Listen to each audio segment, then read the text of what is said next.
Mes bien chers frères, Joseph ne craint pas de prendre chez toi Marie, ton épouse. Et aussitôt, Joseph fit ce que l'ange lui dit. Il est rassuré, il entend la parole du Seigneur, le prophète Isaïe qui avait prophétisé plusieurs siècles avant. Voici que la Vierge concevra, elle enfantera un fils, on lui donnera le nom d'Emmanuel, Dieu avec nous. C'est donc la réalisation de la prophétie d'Isaïe que l'ange du Seigneur vient annoncer à Joseph. Et Joseph comme Marie, leurs cœurs sont ouverts. Tous les deux, ils accomplissent la volonté de Dieu. Il y a un contraste saisissant avec le papa de Jean le Baptiste, Zacharie, qui lui aussi voit l'ange Gabriel et qui lui annonce « Ton épouse va avoir un fils ». Il ne croit pas. Ses yeux sont aveuglés,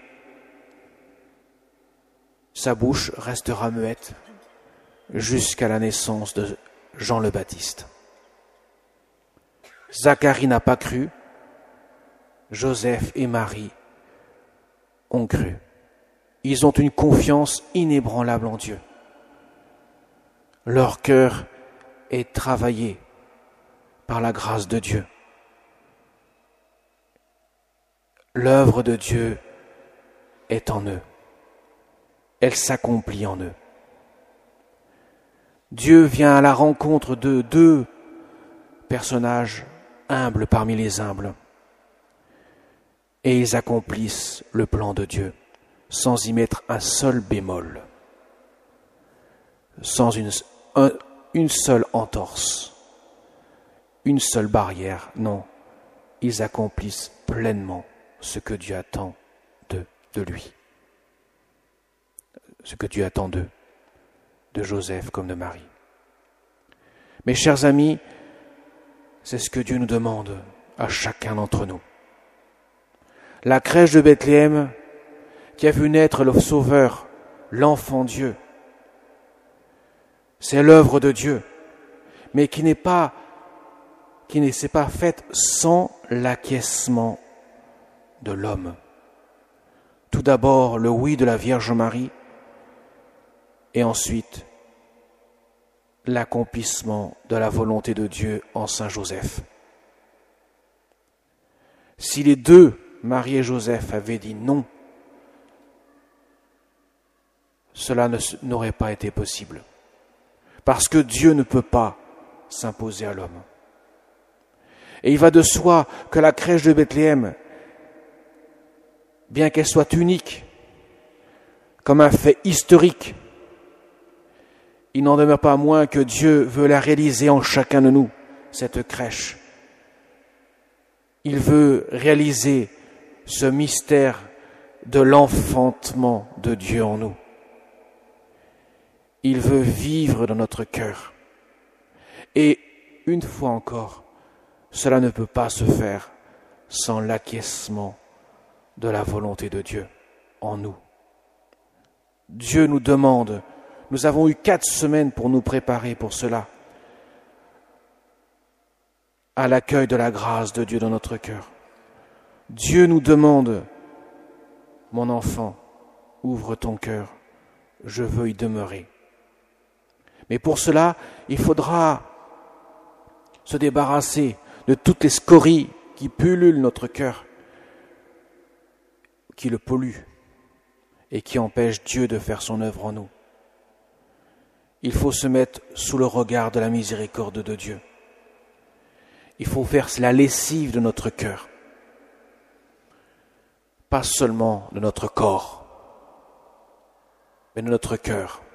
Même s'il ne dégage pas une odeur saisissante comme le pourrait le faire notre corps qui n'est pas propre, cependant, si je puis m'exprimer comme cela, les narines de Dieu sentent très bien ce qui ne va pas dans notre cœur. Et la lessive, du coup, est nécessaire pour que je puisse y voir beaucoup plus clair, pour que je puisse me laisser conduire par lui. Mes chers amis, prenons le temps d'accueillir la grâce de Dieu. Préparons nos cœurs comme nous allons préparer le repas et tout ce qui va avec dans la nuit de Noël ou le jour de Noël. Que la fête de Noël ne soit pas seulement une rencontre entre les uns et les autres, mais aussi et surtout une rencontre entre Dieu et moi. Mes chers amis, la foi chrétienne, ça s'entretient. Je ne l'ai pas reçue une seule fois pour toutes. Je la reçois jour après jour. Et si je ne l'entretiens pas cette foi, elle finira par s'étioler. Voilà pourquoi il est nécessaire de préparer nos cœurs. Voilà pourquoi nous avons 4 semaines de préparation à la fête de Noël, pour que nous puissions faire de notre cœur une crèche où Jésus vient y demeurer.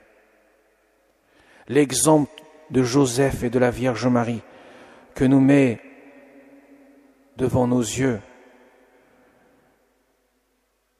la Sainte Écriture, la parole de Dieu, que nous écoutons avec nos oreilles, doit nous aider à faire de même, à faire sans cesse la volonté de Dieu. Et cela demande forcément des efforts, des petits renoncements. Mais sans cela, comment Dieu pourrait venir en nous? Mes chers amis, tout est vase communicant dans l'ordre de la grâce. Il n'y a pas seulement une verticalité entre Dieu et moi, il y a aussi une horizontalité entre moi et les autres. Et cette horizontalité est portée par la verticalité, mais elle ne peut pas se faire l'une sans l'autre. La croix, il y a 2 poutres et pas une seule. Les 2 sont nécessaires. Bien qu'une nourrisse l'autre, l'autre ne peut pas ne pas exister sans l'une.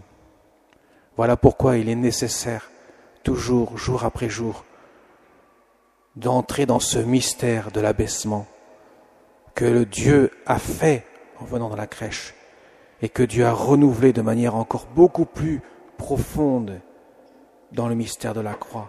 Il s'est abaissé dans l'humilité. Il a voulu prendre tout sur lui pour que nous puissions, nous aussi, faire cet abaissement, l'accueillir et laisser vivre Dieu en nous. Voyez, mes chers amis, cette fête de Noël, pour nous, c'est l'occasion de renouveler notre foi, de renouveler aussi notre espérance, car nous sommes appelés à une vie éternelle qui se prépare dès ici-bas. On ne peut pas vivre comme si Dieu n'existait pas et se dire « Dieu est tellement miséricordieux qu'à la fin, on ira tous au ciel ». Le ciel, c'est pas la jouissance d'un temps, d'un plaisir, d'émotion, de sensation ou de je ne sais quoi encore de ce genre-là. Le ciel, c'est la communion d'amour avec Dieu et ça se prépare dès ici-bas. Je ne peux pas dire à Dieu « Tu n'existes pas dans ma vie ou très peu sur la terre, mais le jour que je meurs, tu compteras tout pour moi. » Je ne peux pas dire à quelqu'un « Tu n'existes pas, et puis maintenant tu existes parce que j'ai intérêt à ce que tu existes pour moi. » Mes chers amis, l'amour doit être gratuit, comme Jésus est gratuit dans la crèche de Bethléem. Il ne vient pas par intérêt, il vient par amour. S'il vient dans notre cœur, c'est uniquement par amour pour nous, pas parce qu'il a besoin de nous. Aucune mesure de cette mesure-là est nécessaire pour lui.